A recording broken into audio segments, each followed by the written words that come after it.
noches, bienvenido al podcast Sin Libertad la vida nada vale.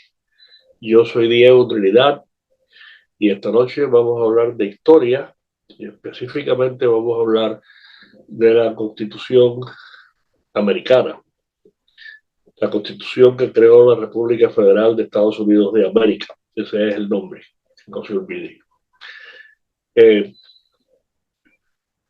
Esta es probablemente la conferencia más importante de todas las que yo voy a dar históricamente hablando. Y la voy a dividir en dos partes. La segunda va a ser el próximo martes. Y puede ser inclusive que sea necesario más todavía porque entonces va a venir la ratificación de la Constitución y sería interesante quizás hablar del primer gobierno de Washington. Pero de todas maneras, hoy vamos a concentrarnos en cómo empezó todo. Y volviendo a lo último que hablamos de esto, yo les hablé de los 6 años que pasaron entre la firma del Tratado de París, que oficialmente terminó con la Guerra de Independencia Americana en 1783, y la Convención Constitucional de Filadelfia, que empezó en mayo de 1787. Esos 6 años que pasaron en ese intervalo fueron años terribles en casi todos los estados de la Confederación, porque eso era lo que había. Los artículos de confederación, que fue el documento que unió a las 13 colonias durante la guerra, en realidad lo que formó fue una liga voluntaria, una asociación voluntaria que unió a las 13 colonias y se le llamó ya desde entonces Estados Unidos de América. Eran estados libres y soberanos cada uno de los 13, ya habían adoptado constituciones todos y cada uno de ellos, y los representaba el Congreso Continental, que después de durante la guerra y después de terminada la guerra simplemente se llamó el Congreso. Era el órgano que gobernaba la Confederación. Pero en realidad eso era nada. La Confederación tuvo tres fallos fatales, por lo cual nunca funcionó. El primero y el más importante de todo, o quizás no, pero bueno, ese es el que se considera el peor de todos los males, fue que no tenía poder para imponer impuestos o regular el comercio entre los estados. Dependía de las contribuciones voluntarias de los estados, que durante la guerra se produjeron muy irregularmente, y por consiguiente el Congreso siempre estuvo falta de dinero y se vio obligado a imprimir dinero, que lo cual causó una tremenda inflación y eventualmente creó una cantidad de deudas monumentales. El segundo problema era la unanimidad. Las 13 colonias o ya estados tenían que votar unánimemente para hacer cualquier cambio en la Confederación. Y tercer lugar, no tenía ejecutivo. El Congreso era todo. El Congreso funcionaba como poder ejecutivo, como poder legislativo y hasta como poder judicial, aunque no hubo mucha necesidad para eso. Entonces, durante esos 6 años, una gran cantidad de veces ni siquiera había el quórum suficiente para que el Congreso se reuniera y hiciera nada. O sea, era una cosa completamente inútil. Mientras tanto, casi todos los estados estaban teniendo problemas serios, de verdad. Problemas de desórdenes y problemas financieros. 2 o 3 estados estaban, especialmente el estado de New York, por el puerto de New York, estaban en relativamente buena forma. También Virginia y Pensilvania se podía decir que estaban bastante bien, pero casi todos los demás estados eran un desastre. Entonces específicamente hubo dos situaciones durante esos 6 años que empujaron más y más a muchos de los líderes a tratar de hacer cambios en los artículos de confederación.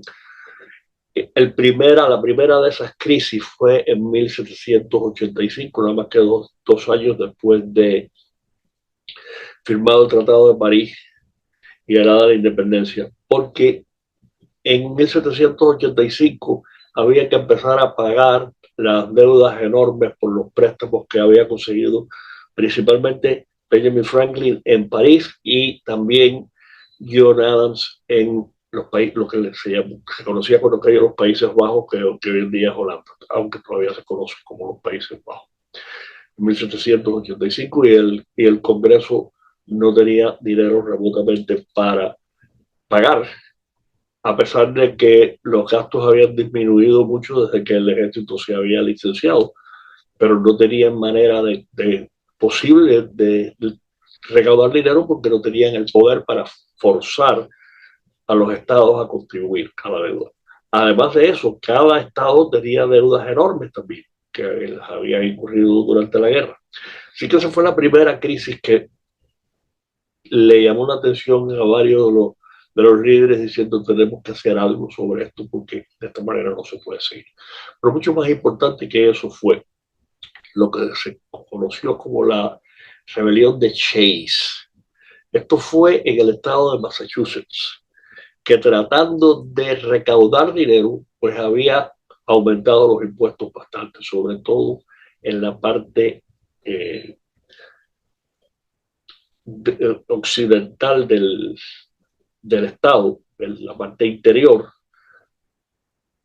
y eso provocó que pues más y más agricultores se negaran a pagar esos impuestos tan grandes. Simplemente no había dinero para nada, ni nadie lo tenía.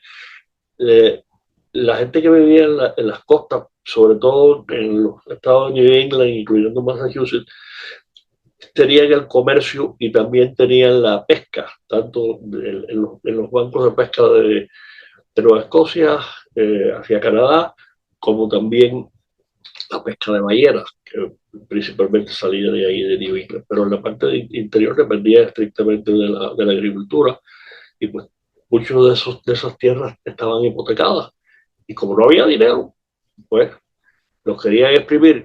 Ustedes se pueden recordar de lo que yo les hablé y de las grandes ironías de la Revolución Americana y de los resultados que trajo.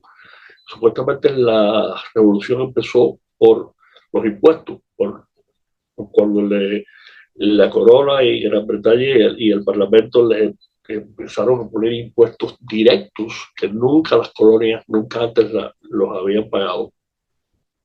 Y eso fue el lema de no taxation without representation, sin representación en el Parlamento, las colonias se negaban le negaban el derecho al Parlamento de ponerse impuestos directos.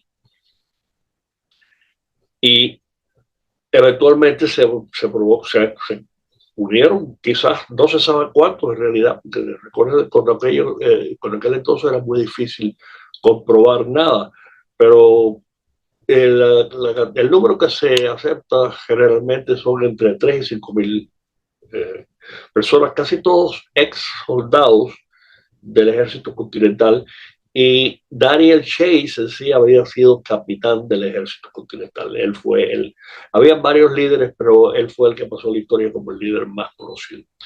Y eso le dio un buen susto a casi todos los líderes. Eventualmente, el gobernador de Massachusetts reunió una milicia que era más numerosa y estaba mejor armada que los revoltosos de Chase, y después de 3 o 4 muertos, pues se disipó la rebelión, pero una vez más eso fue lo que de verdad alarmó, porque ya entonces se estaba convirtiendo en una cuestión de que ya se estaban tomando las armas. Por los problemas económicos tan graves, pues simplemente la gente estaba desesperada. Washington el general Washington, que se había retirado a su gran plantación en Mount Vernon, en Virginia, cerca del río Potomac, había vuelto a su vida preferida como agricultor y pues al frente de su plantación, que él había diversificado mucho, no solo produce tabaco, sino muchos otros granos, y era una plantación próspera y productiva.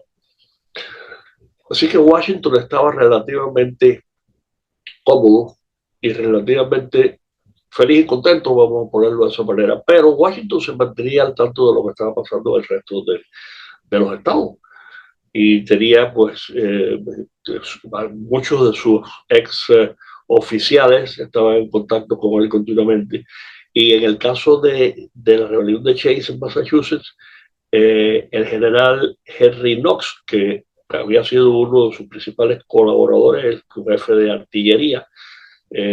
Si se recuerda que en el sitio de la batalla de Bunker Hill, Knox fue el que trajo los cañones del fuerte Ticonderoga al oeste del estado de New York, y con eso fue que pudieron sitiar a los británicos en Boston y los obligaron a irse. Entonces, pues, Washington estaba más y más alarmado cada vez y más pesimista cada vez. Washington también se empezó a comunicar con un hombre que era mucho más joven que él, pero casi que se convirtió en bueno, se convirtieron en buenos amigos por correspondencia, aunque James Madison, que también era de Virginia y su padre tenía una plantación bastante grande, aunque no como la de Washington. Madison lo visitó varias veces. Madison había estudiado en lo que aquel entonces era lo que se convirtió en la Universidad de Princeton en New Jersey.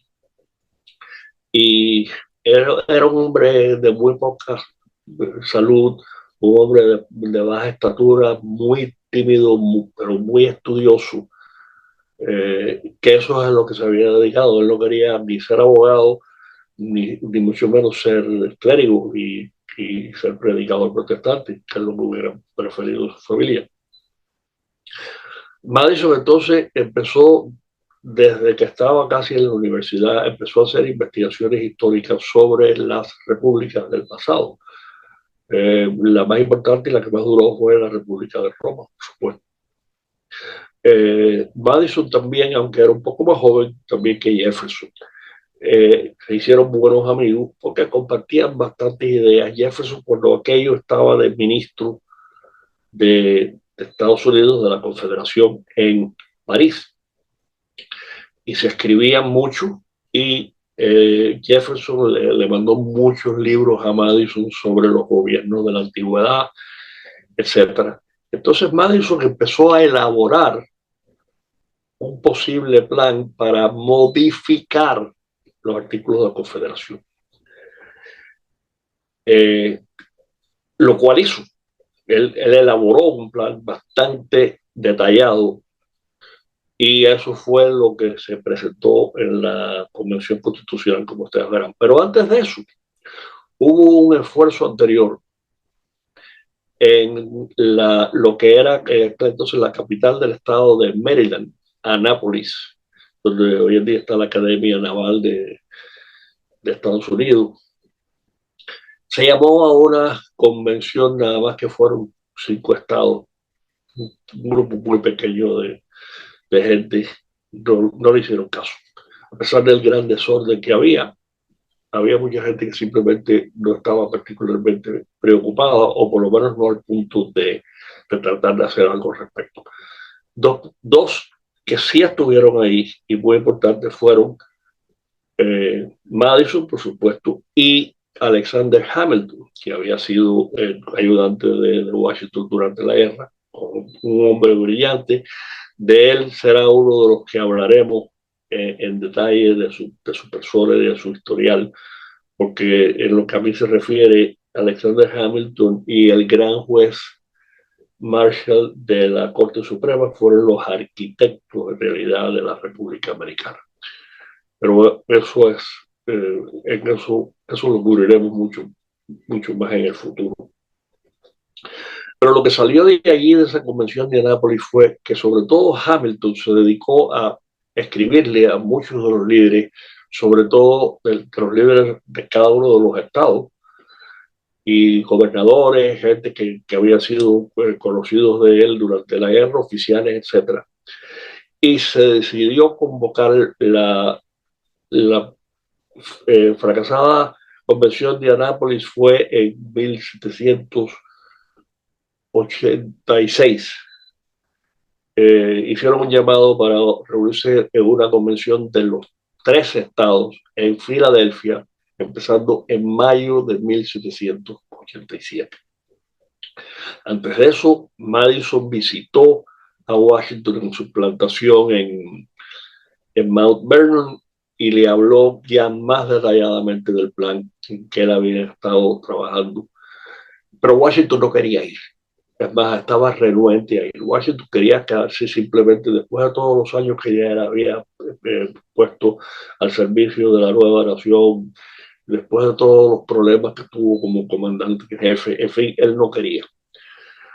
Eventualmente, por todos los amigos y sobre todo por Madison, eventualmente lo convencieron y Washington decidió ir a la convención de Filadelfia y eso fue importantísimo porque nada más que la figura de Washington de dignarse a ir a la convención pues ya le dio, empezó ya dándole prestigio y convenció también a muchos más a ir a la convención para ver si podían hacer algo. Pero quiero que tengan esto muy en cuenta. El Congreso, que recuerden que era todo, incluyendo el Ejecutivo de la Confederación, el Congreso autorizó a una serie de delegados que se eligieron en cada estado a que asistieran a la Convención de Filadelfia, pero les prohibió terminantemente que hicieran ningún cambio fundamental en, lo, los artículos de confederación. No tenían permiso nada más que para sugerir cambios, pero no para hacer más nada, mucho menos lo que hicieron al final. Entonces, antes de seguir, empezarles a decir cómo empezó todo, yo quiero que tengan en mente dos o tres cosas muy importantes. Hay algo que se conoce entre los historiadores como presentismo. Tienen que hacer el esfuerzo de, en lo que más puedan, de colocarse 250 años atrás, en Filadelfia en 1787. No había electricidad, por supuesto. Se tenía que alumbrar con velas. No había plomería interna. Tenían que ir a hacer sus necesidades. En Cuba, por lo menos, se conocía como excusados. Aquí tenía varios nombres, pero outhouses era como más se conocía, porque por supuesto estaban fuera de las viviendas. No había prácticamente nada que hacer en la vida cotidiana más que trabajar, leer y escribir. Era una sociedad extraordinariamente eh, bien leída y muchos, incluyendo mujeres, sabían leer y escribir. Fuera de eso, lo único que tenían que hacer era jugar cartas, escribir cartas y beber. Bebían extraordinariamente. Es más, el desayuno empezaba usualmente con un vaso de cerveza de poco alcohol y pan y mantequilla. Ese es el desayuno normal de casi todo el mundo de las colonias. Bebían, bebían cerveza, bebían vinos dulces como el Oporto, como Madeira, vivían vino de todos tipos, con colores y sabores, bebían ron, bebían whisky escocés, aunque eso era menos en aquel entonces porque valía muy caro, todo era importado. El ron se elaboraba aquí, había muchas destilerías, sobre todo en New Jersey, y se pasaban el día bebiendo, en realidad.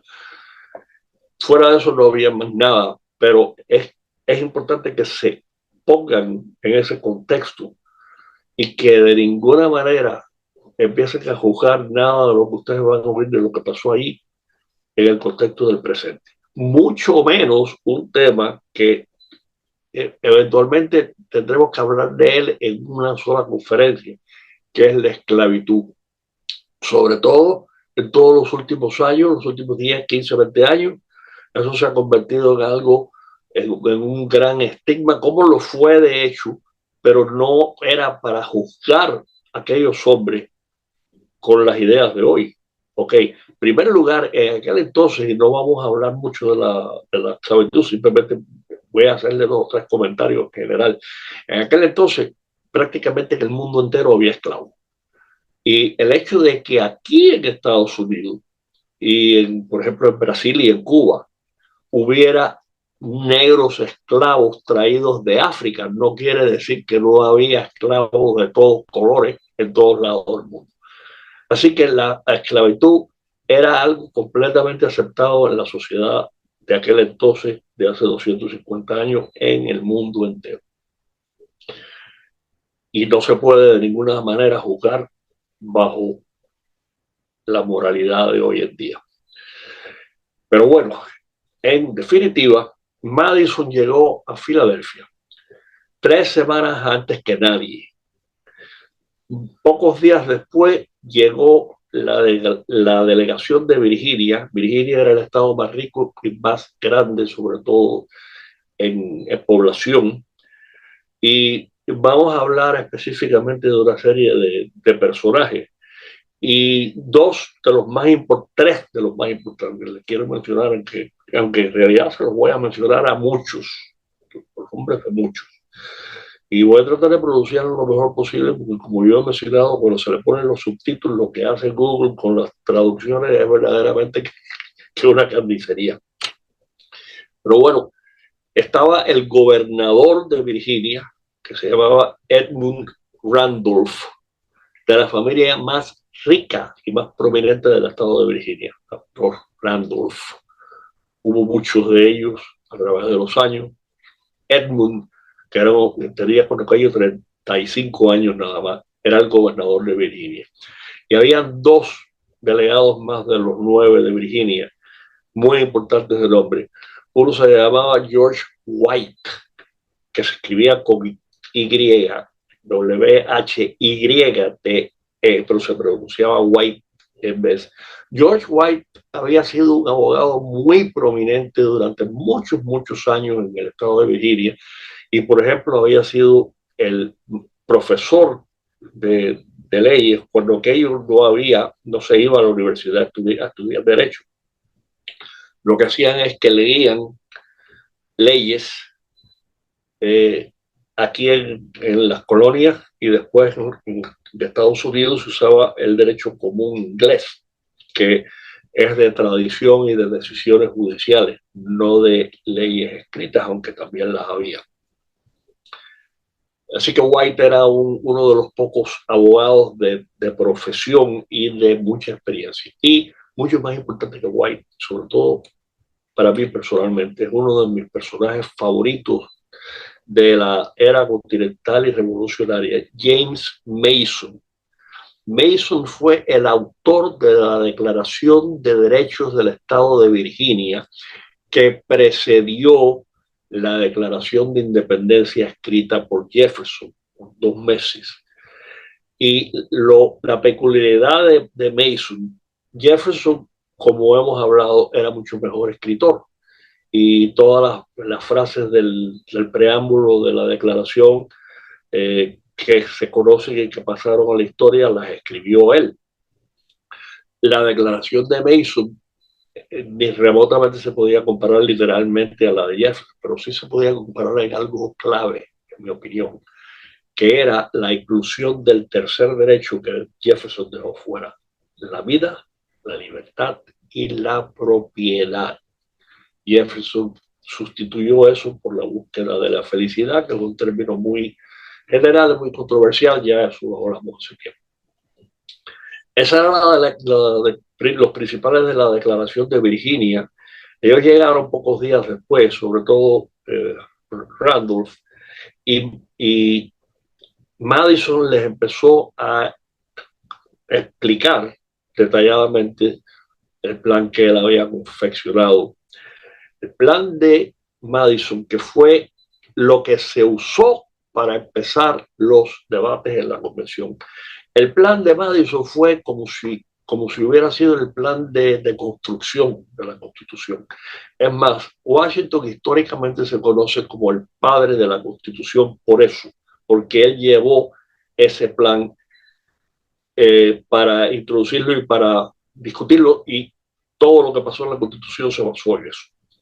En mi opinión, otra vez, como historiador, Madison no fue el padre de la Constitución, de mucho menos. Es más, la Constitución que eventualmente se adoptó cambió prácticamente todo lo que Madison propuso. Y en lo que a él se refiere, él consideró, igual que Jefferson, amargamente consideró que le habían masacrado su declaración de independencia con todos los cambios que le hicieron los editores y los demás compañeros antes de presentar la declaración.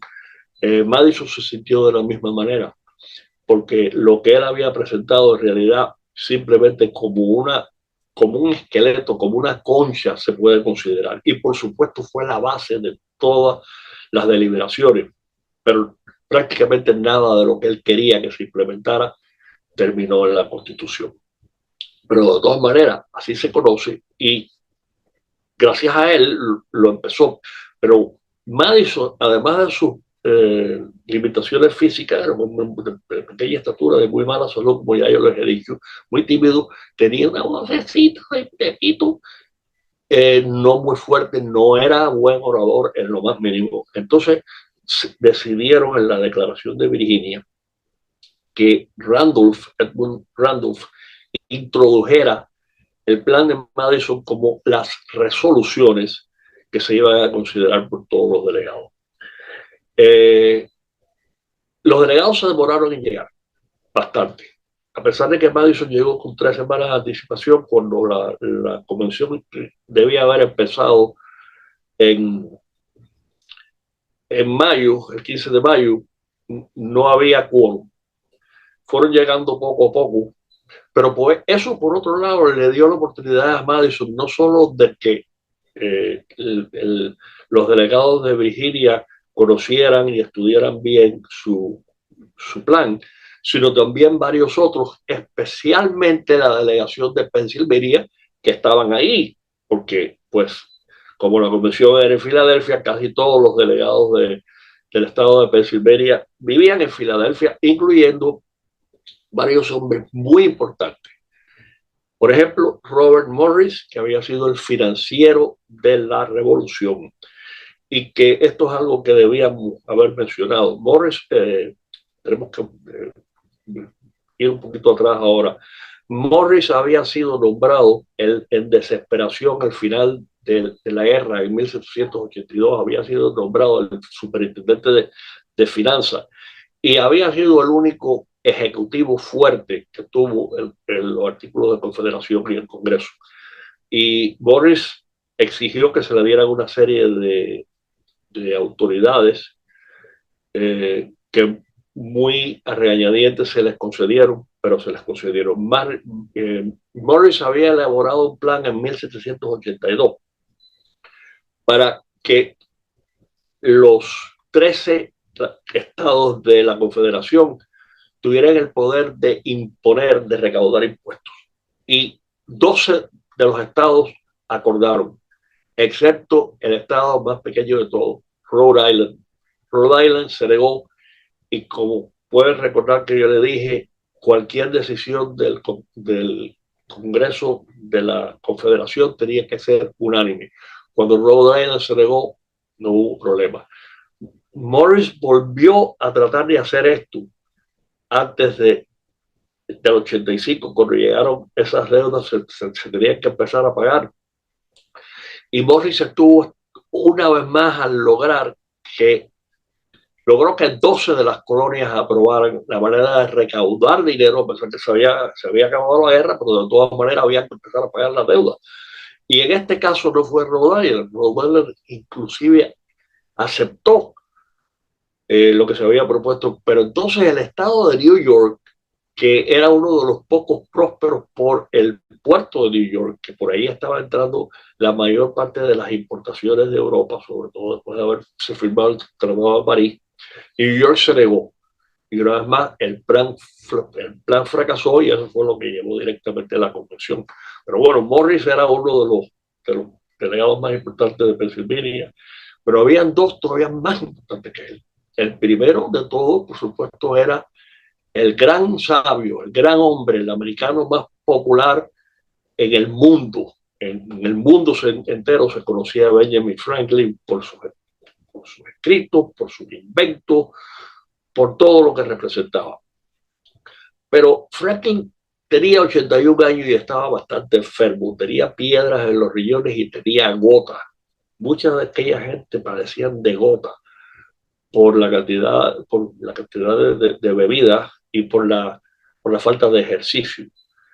Entonces a Franklin inclusive lo tenían que llevar en una silla que era como una camilla, en una parigüeya. Lo tenían que llevar, a pesar de que él vivía nada más que a 3 o 4 cuadras de donde se estaba reuniendo la convención.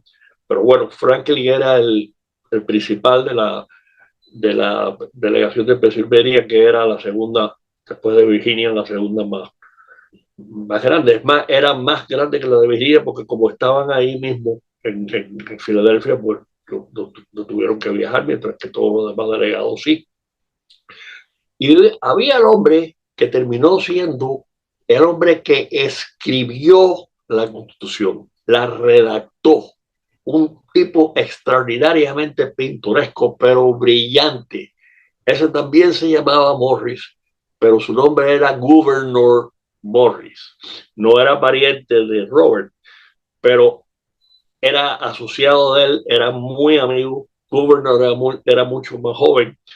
Entre una de sus peculiaridades, porque siempre fue un hombre muy mujeriego y él no se casó hasta que ya estaba en los 50 años, pero en una de esas aventuras se agarró tratando de tirarse de un coche.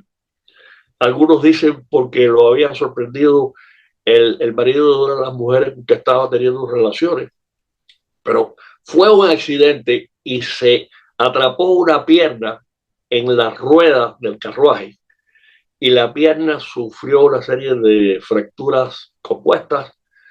El médico personal de Morris no estaba ahí para atenderlo y varios de los que lo atendían, los médicos que lo atendieron y algunos de sus amigos lo convencieron para que se dejara extirpar la pierna y así fue. Le cortaron la pierna por abajo de la rodilla y Morris por el resto de su vida pues tuvo una pierna de pavo.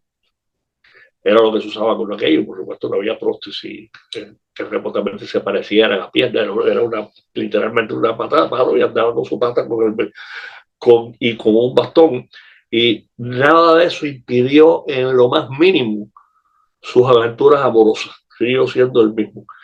Morris fue, después de Madison, el hombre que más habló en la Convención Constitucional. Y era un gran orador y, como dije, fue el que redactó de su puño de letra la versión final de la convención. Fíjense que no vamos a poder llegar a mucho más que esto. Yo se los advertí, esto es una conferencia para mí muy importante y yo quisiera que aprendieran bien todo lo que yo he dicho y voy a seguir diciendo, porque la Constitución, sobre todo por el significado que tuvo, fue la primera y es todavía la Constitución más vieja escrita en la historia, la que más ha durado y la única que ha servido para algo. Así que lo vamos a dejar aquí, al mismo comienzo de la convención. Todavía no vamos a empezar ni a hablar de cómo empezó todo, porque me falta introducir a varios de los demás personajes. Entonces, el próximo jueves, como de costumbre, vamos a hablar de política y todo lo que está pasando. Otra vez vamos a hablar de la guerra de Irán, que todavía sigue andando, pero vamos a considerar también todo lo que ha estado pasando en relación a Cuba que en este fin de semana esto ha sido, usted no tiene idea de la cantidad de basuras que siguen hablando y que siguen escribiendo, y pues vamos a comentar sobre eso y sobre todo lo demás que esté pasando. Así que me voy a despedir con eso. Una vez más, les pido como siempre que sigan hablando con sus amigos y familiares, sigan hablando del podcast Sin Libertad la vida nada vale, martes y jueves a las 8 de la noche en Rumble y en YouTube. Y con esto me despido de ustedes, les doy las gracias por haber compartido el programa. Muy buenas noches.